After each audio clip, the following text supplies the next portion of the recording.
Channel.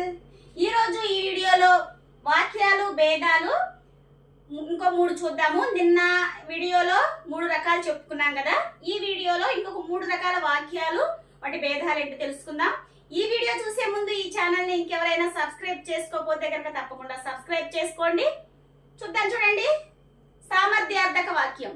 ఈ సామర్థ్యార్థక వాక్యం అంటే ఏదైనా ఒక పనిని ఒక వ్యక్తికి చేయగలిగే సామర్థ్యం ఉంది అని చెప్పేది సామర్థ్యార్థక వాక్యం.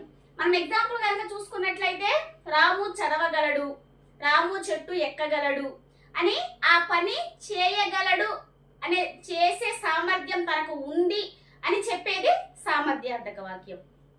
నెక్స్ట్ ప్రార్థనార్థక వాక్యం. ప్రార్థనార్థక వాక్యం అంటే ఏదైనా ఒక పనిని చేయమని ఎదుటి వారికి ప్రార్థిస్తూ చెప్పేది ప్రార్థనార్థక వాక్యం.